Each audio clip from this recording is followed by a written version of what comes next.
On a commencé il y a 15 jours de cela une nouvelle série sur la personne de Joseph et on s'aperçoit que Joseph est un personnage extrêmement important de l'Ancien Testament. 14 chapitres lui est consacré, c'est pas pour rien, parce que Dieu ne parle pas pour rien dire ou ne laisse pas du temps aux histoires pour rien dire. S'il insiste sur la vie de Joseph, c'est parce qu'il a décidé qu'elle était inspirante pour nous, utile et nécessaire pour nous faire avancer. Il y a 15 jours, le titre du message était « Tueur de rêves ». Et la semaine dernière, c'était « Profite du voyage ». Vous avez la possibilité de réécouter tous ces messages sur notre chaîne YouTube.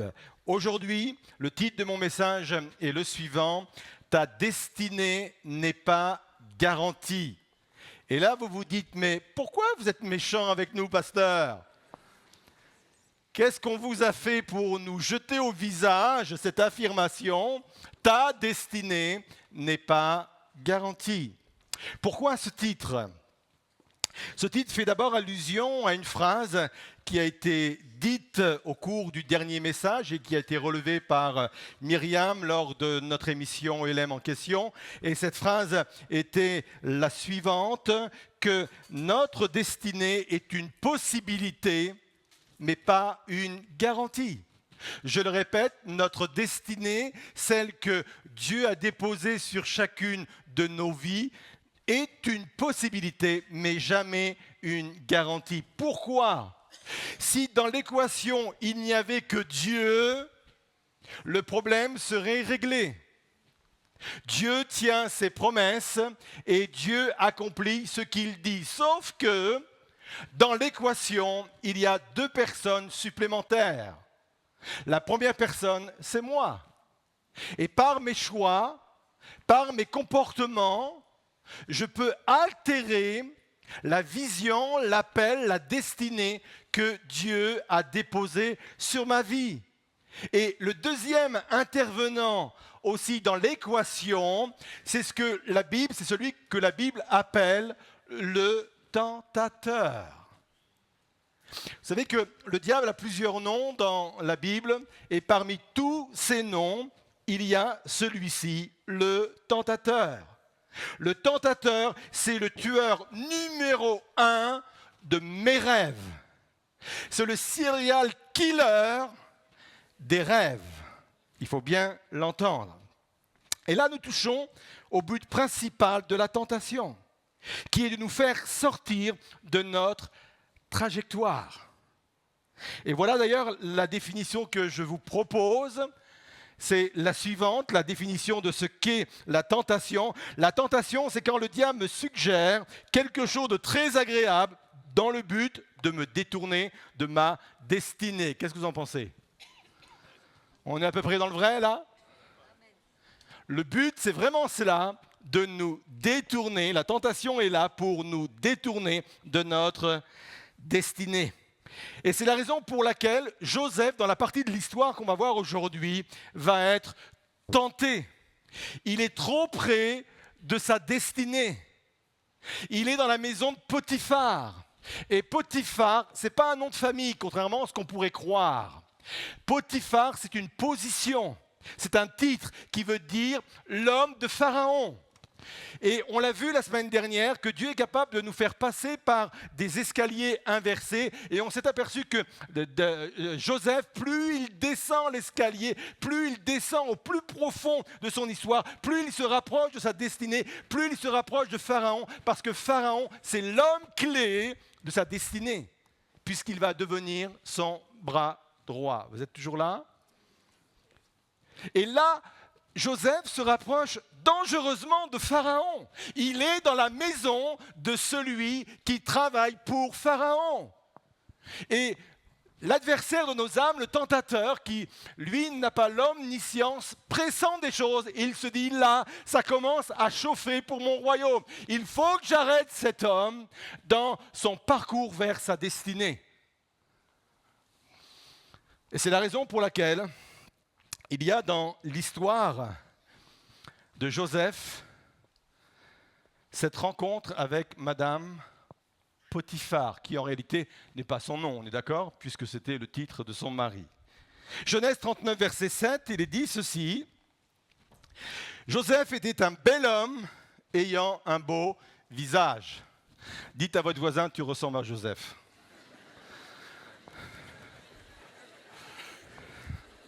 Au moins, vous aurez eu un compliment de la journée.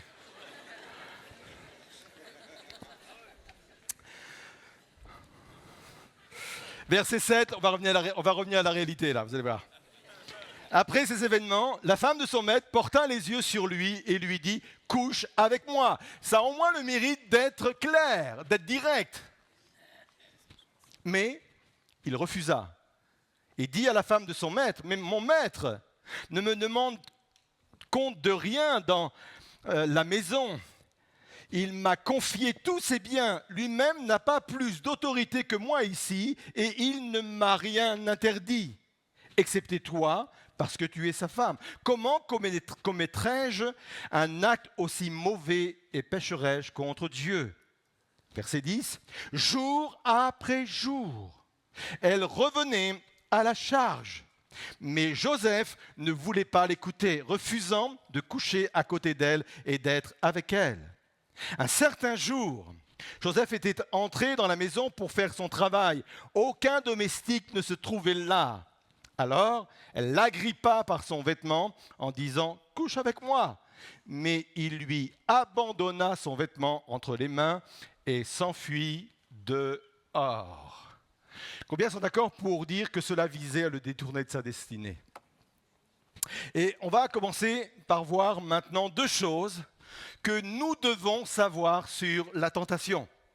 La première est la suivante, vous ne pourrez jamais vous en débarrasser. Oui, je suis là pour vous encourager. Jamais de votre vie, vous pourrez vous débarrasser de la tentation. Et si un jour on vous propose un séminaire sur le thème « Comment en finir avec la tentation ?», n'y allez pas, c'est une grosse arnaque.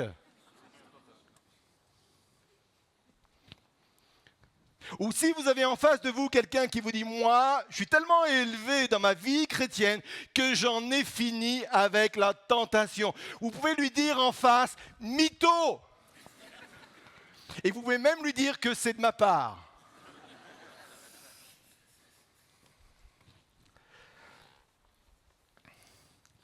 La tentation est commune à tout être humain et elle sera permanente. Quand il est dit que Jésus a été tenté en toutes choses, ça veut dire que la tentation a fait non seulement partie de sa vie, mais de sa vie jusqu'au bout. Jusqu'à la dernière seconde, Jésus a été tenté. Quand il était sur la croix, des passants sont arrêtés devant la croix et il y en a un qui a dit « Mais si tu es le Fils de Dieu, descends de cette croix ». Voilà la dernière tentation que Jésus a eue. En quelque sorte, cet homme lui disait « Mais à quoi bon souffrir ? Pourquoi tu t'imposes des choses comme cela ? Descends de la croix et ta souffrance sera terminée. » Jusqu'au bout, Jésus a été tenté. Et jusqu'au bout, nous serons tentés. Par contre, je voudrais ajouter à cela une promesse importante, c'est que dans la tentation, comme pour Joseph, il y aura toujours une porte de sortie. 1 Corinthiens 10, verset 13. Les tentations qui vous ont assaillis sont communes à tous les hommes. D'ailleurs, Dieu est fidèle et il ne permettra pas que vous soyez tentés au-delà de vos forces. Au moment de la tentation, il prépare un chemin. Il prépare le moyen d'en sortir pour que vous puissiez y résister. Devant chaque tentation, regarde bien, il y a une porte pour s'enfuir. Il y a un chemin par lequel tu peux te sortir de cette situation. Ça, c'est la première chose que je dois comprendre sur la tentation, c'est que je ne pourrai jamais m'en débarrasser, mais qu'il y a toujours une porte de sortie. La deuxième chose, c'est que la plus grande tentation est de vous amener à renoncer à la pureté. Restez concentrés. Quelle est la définition de la pureté ? Le sens littéral du mot pureté, c'est lumineux, transparent, dans le sens de quelque chose qui est ouvert. C'est comme une fenêtre qui s'ouvre, c'est comme une porte qui s'ouvre et qui d'un seul coup apporte la lumière, apporte la transparence dans la maison. C'est ça la pureté. Donc on comprend l'impureté par son contraire. Si la pureté, c'est être lumineux, transparent, l'impureté, c'est être opaque, bouché, obstrué. Et l'impureté, écoutez bien ceci, c'est tout ce qui met une séparation entre Dieu et moi. C'est tout ce qui se dresse sur mon chemin pour m'empêcher vers lui. Inutile de faire une liste de ce qui est impur ou pur. Il y a même des choses qui sont déclarées pures qui peuvent devenir impures pour toi et pas forcément pour moi. C'est tout ce qui se dresse devant moi pour m'empêcher d'aller vers Dieu ou d'empêcher Dieu de venir vers moi. La plus grande tentation est de vous amener à renoncer à votre pureté. Mais je voudrais apporter cette précision. Renoncer n'est pas un mot assez fort. Il est davantage question de sacrifier, et je vais revenir là-dessus, votre pureté. Le diable ne peut pas vous voler votre pureté, mais il peut vous amener à la sacrifier. C'est très important ce que je suis en train de dire là.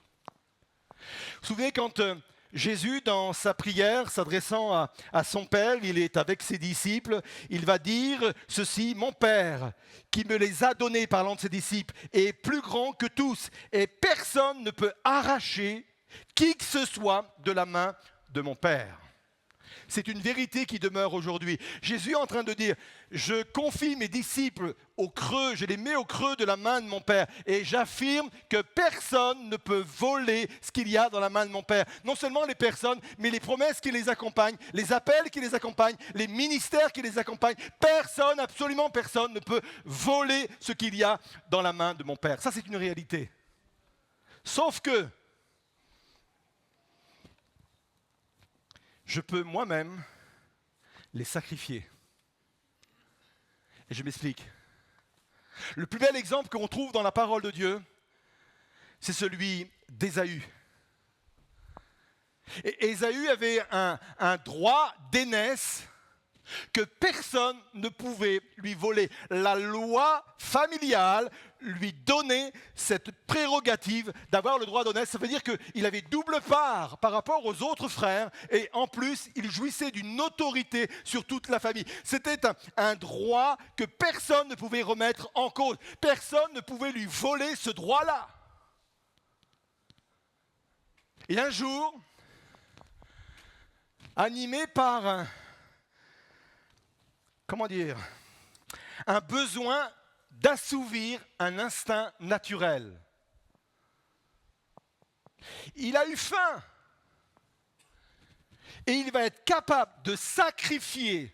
Personne ne lui a volé. Il est capable de sacrifier ce droit d'aînesse pour un plat de lentilles, pour quelques minutes, quelques instants de plaisir.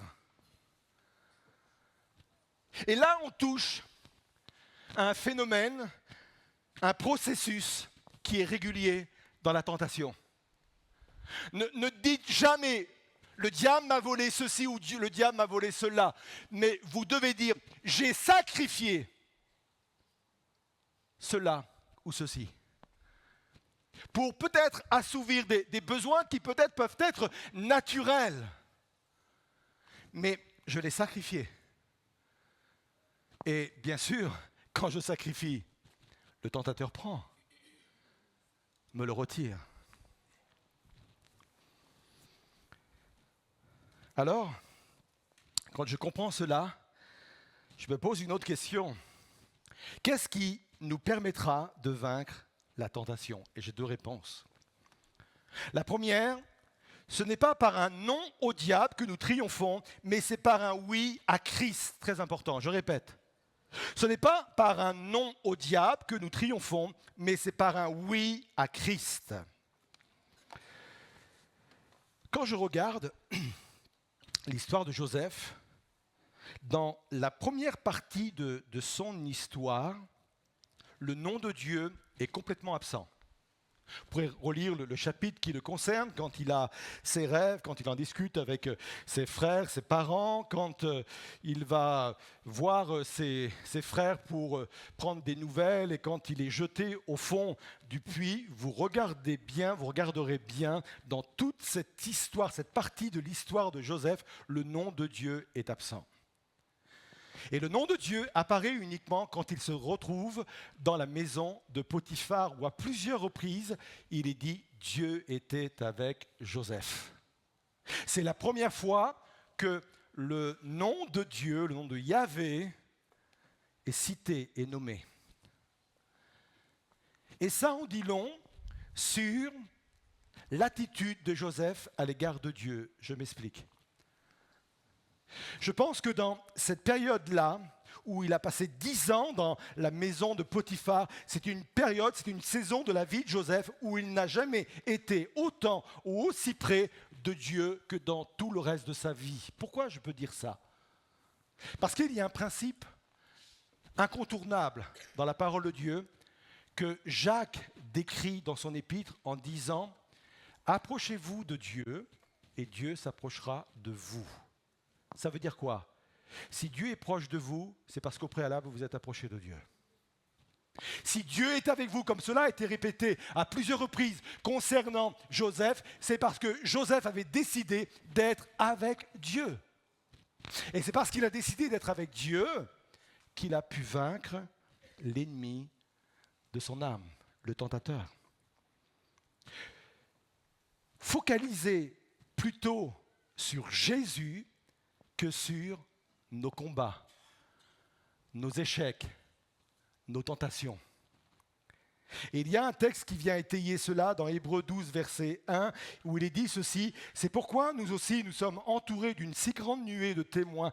Débarrassons-nous, on va revenir, je l'ai fait souligner volontairement, de tout fardeau et du péché qui nous cerne si facilement de tous côtés. Et courons avec endurance l'épreuve qui nous est proposée. Gardons les yeux fixés sur Jésus, qui nous a ouvert le chemin de la foi et qui la porte à la perfection. » On revient à cette partie de texte où il est dit « débarrassons-nous ». Vous allez me dire, mais c'est facile.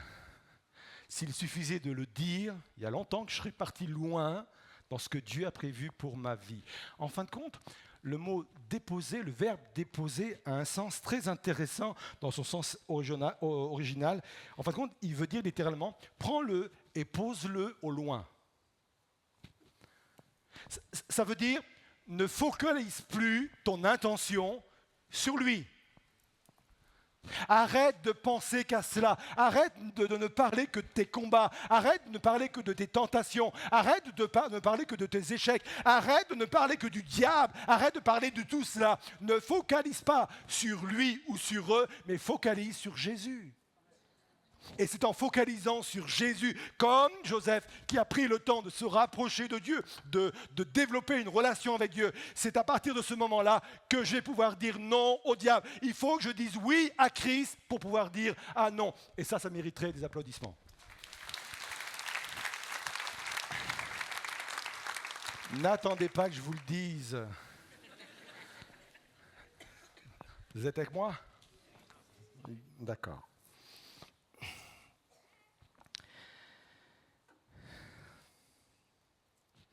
C'est la raison pour laquelle quelqu'un qui échoue sur le plan moral, c'est forcément quelqu'un qui a échoué dans sa relation avec Dieu. Je le répète, quelqu'un qui a échoué sur le plan moral, c'est quelqu'un qui a échoué dans sa relation avec Dieu. La deuxième chose également, pour bien être en mesure de vaincre la tentation, c'est donner à chaque chose sa juste valeur. Généralement, nous commettons deux erreurs. On surestime ses forces et on sous-estime ce que ça va nous coûter. Je m'explique. Tout d'abord, on surestime nos forces. J'aimerais vous dire d'une façon très claire, d'ailleurs j'ai décidé de ne pas être gentil aujourd'hui, donc je vous le dis d'une façon très claire, tu n'es pas aussi fort que tu le penses. Nous avons tendance à surestimer notre capacité de résistance. Nous n'avons aucune idée de l'énergie qu'il faut pour résister à la tentation. Et la Bible dénonce le fait de se surestimer ou de surestimer ses forces. Elle le dit au travers d'un verset qui dit ceci, que celui qui est debout ne prenne garde de tomber. Vous connaissez par cœur ce texte. Non seulement c'est une mise en garde, mais en plus, c'est une clé. Souvent, quand on lit la parole de Dieu, on s'arrête uniquement sur les mises en garde. Nous sommes de cette génération de chrétiens qui ne retient que les mises en garde. C'est vrai qu'il y a une mise en garde. Si quelqu'un est debout, qu'il ne prenne garde de tomber. Mais au-delà des mises en garde, à chaque fois que Dieu donne une mise en garde ou fait une mise en garde, il y a toujours une clé, une solution derrière. Allez la chercher. Et cette clé est la suivante. Pour pouvoir ne pas tomber, pour pouvoir rester debout, il faut savoir être vulnérable. Qu'est-ce que ça veut dire? Ça veut dire admettre que nous sommes vulnérables. C'est la raison pour laquelle nous avons institué dans cette Église une culture que l'on appelle, j'en ai déjà parlé à plusieurs reprises, la culture de la vulnérabilité. On n'essaiera jamais de se faire passer pour ce que nous ne sommes pas. On a décidé d'arrêter de jouer à l'Église. On a décidé d'arrêter de jouer aux chrétiens. On a décidé d'arrêter de jouer aux pasteurs. Et si vous êtes là en recherche d'église, et si vous cherchez une église parfaite, fuyez! Peut-être qu'elle existe, mais pas ici en tous les cas.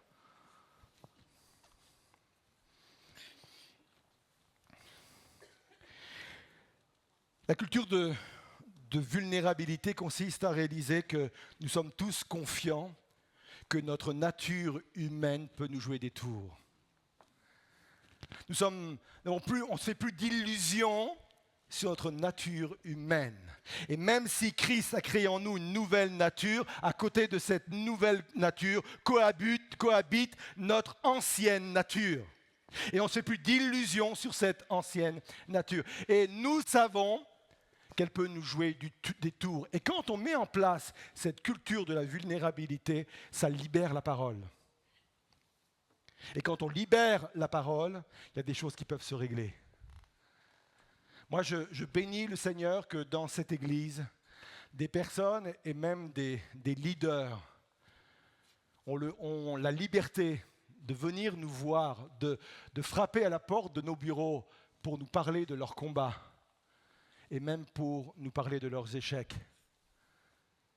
Ça, c'est la culture de la vulnérabilité. Et la Bible dit que c'est la culture qui nous permet de rester debout. Parce que celui qui pense être debout, celui qui fait tout pour paraître être debout, il tombe. Deux clés, donc, qu'il faut vraiment garder à l'esprit. Un, il est important de donner à chaque chose sa juste valeur. Et deux, ce n'est pas par un non au diable que nous triomphons, mais c'est par un oui à Christ. Alors vous allez me dire, ok, Joseph, il a fait tout bien. Il a résisté à Madame Potiphar,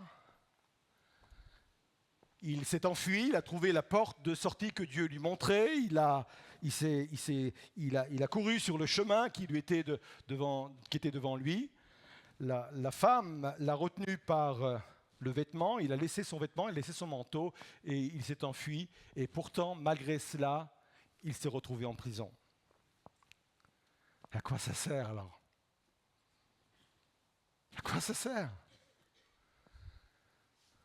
Parce qu'une fois qu'il a fait ça, il aurait pu être félicité par le mari de cette femme en disant « Merci, merci ». Mais non, la femme a dit « Oh, et heureusement que je me suis défendu, hein !» Parce qu'il voulait se jeter sur moi. La preuve, il a laissé son manteau. Quand j'ai crié, il a laissé son manteau.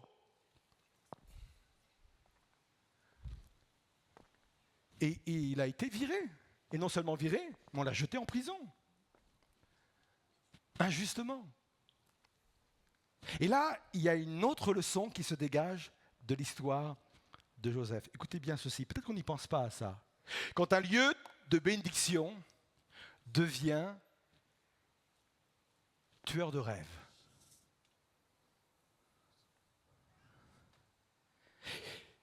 il s'est fait jeter de la maison de Potiphar parce que la maison de Potiphar était devenue pour lui un lieu qui allait tuer son rêve. Je m'explique.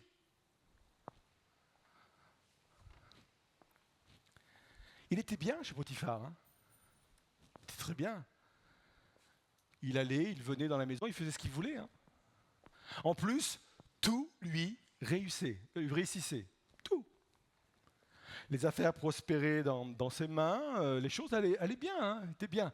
Et même une version nous dit, quand tout prospérait, une autre version dit qu'il était heureux.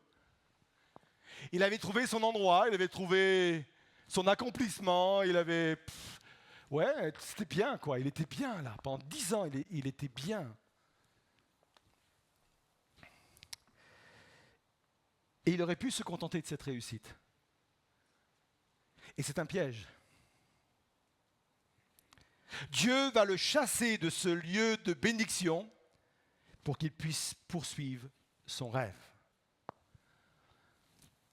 Parfois, je peux avoir une promotion qui tue mon rêve. Parfois, je peux avoir un bon salaire, un bon travail, une belle réussite, de bons amis qui me font dire, en fin de compte, pourquoi moi je veux courir si loin? Je suis bien là. Des lieux de bénédiction qui deviennent des lieux qui vont tuer nos rêves. C'est ce qui s'est passé quand, j'en parlais la semaine dernière, vous vous souvenez, quand il y avait la multiplication des pains et Jésus est là en train de nourrir 20 000 personnes, on estime ce chiffre-là, avec quelques pains, quelques poissons, et les disciples participent à cette organisation et ils vivent des choses extraordinaires, ils vivent des choses puissantes et ils ne veulent pas quitter ce lieu de bénédiction.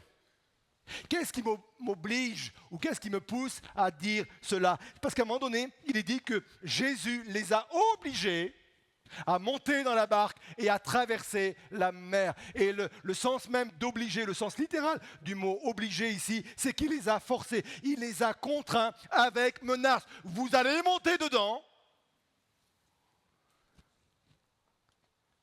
Il les a chassés de l'endroit. On pourrait le dire comme cela.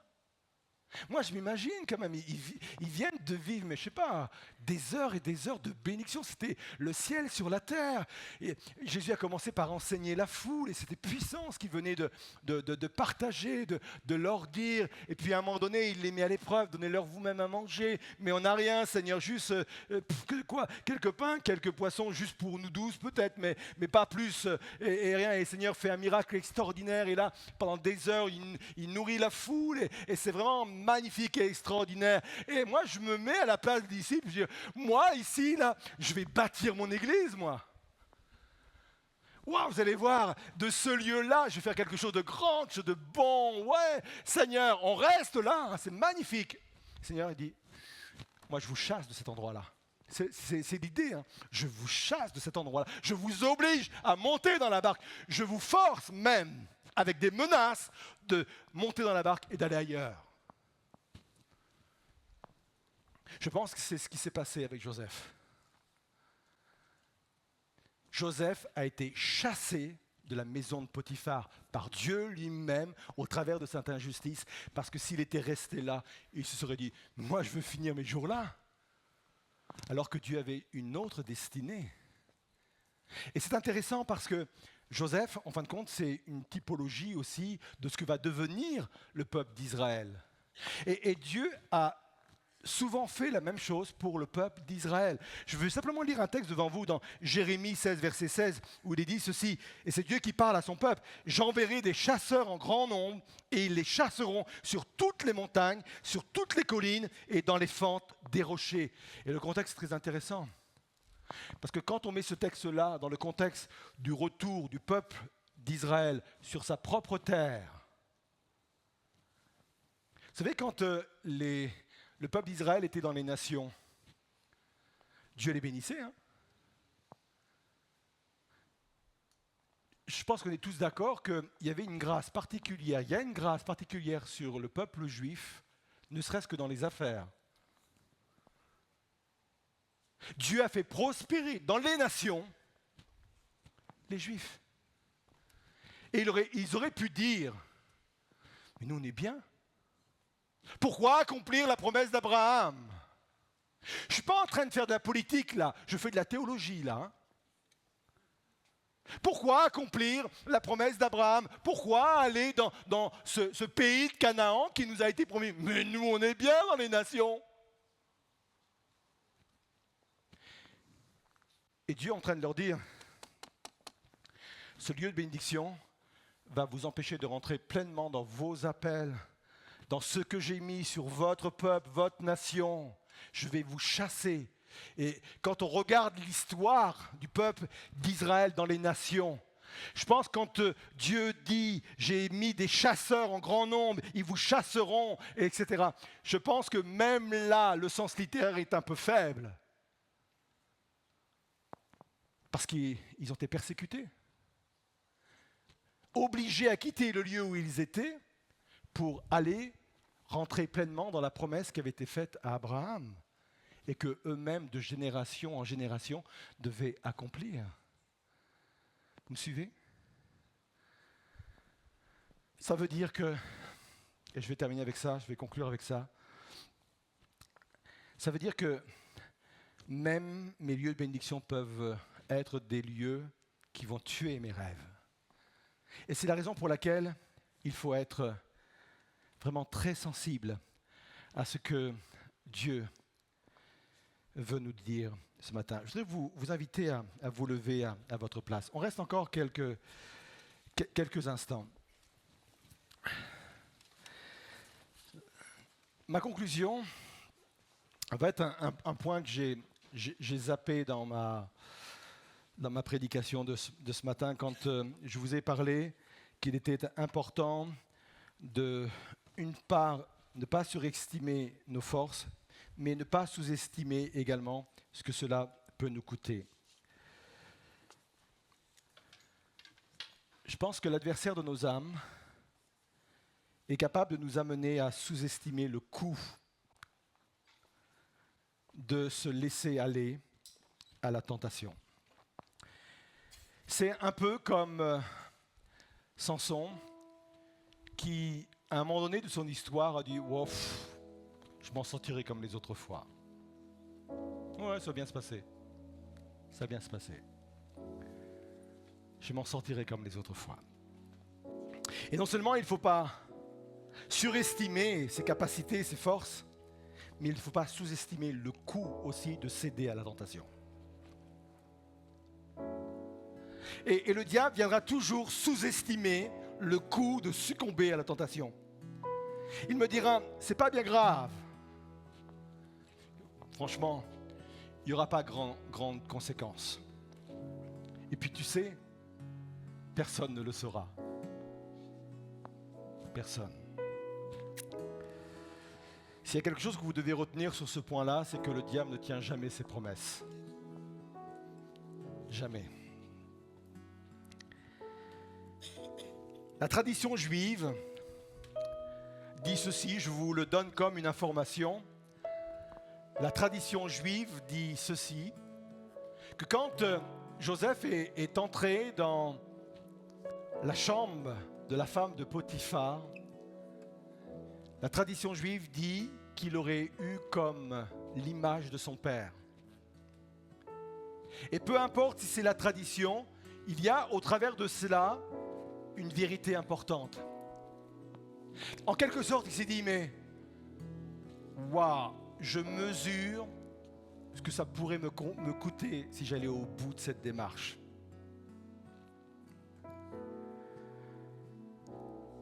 Je mesure que ce qui est caché peut arriver à la lumière.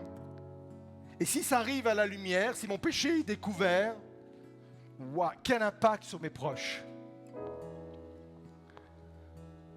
Quel impact sur mon conjoint. Quelle confiance brisée. Quelle crédibilité anéantie. Où serait le respect de ceux qui m'aiment et de ceux que j'aime? Le diable ne vous fera jamais penser à cela. Il va sous-estimer le coût du fait que vous allez céder à la tentation. Il va sous-estimer en disant, non, non, t'inquiète, ça va bien se passer. Prends du plaisir uniquement. Le reste, laisse tomber. Jamais il ne vous dira qu'il y a derrière le risque de perdre votre ministère,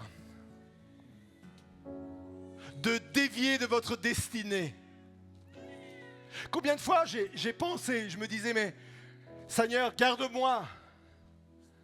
Je ne veux pas être quelqu'un qui va blesser ceux et celles qui ont confiance dans mon ministère, ceux et celles qui sont nourris par mon ministère, ceux et celles qui progressent et qui découvrent la foi par mon ministère. Il faut calculer la dépense. Est-ce que je suis prêt à sacrifier cela? Non. Oui, Joseph a eu l'image de son père en disant non, je ne peux pas faire ça. Voilà le coût.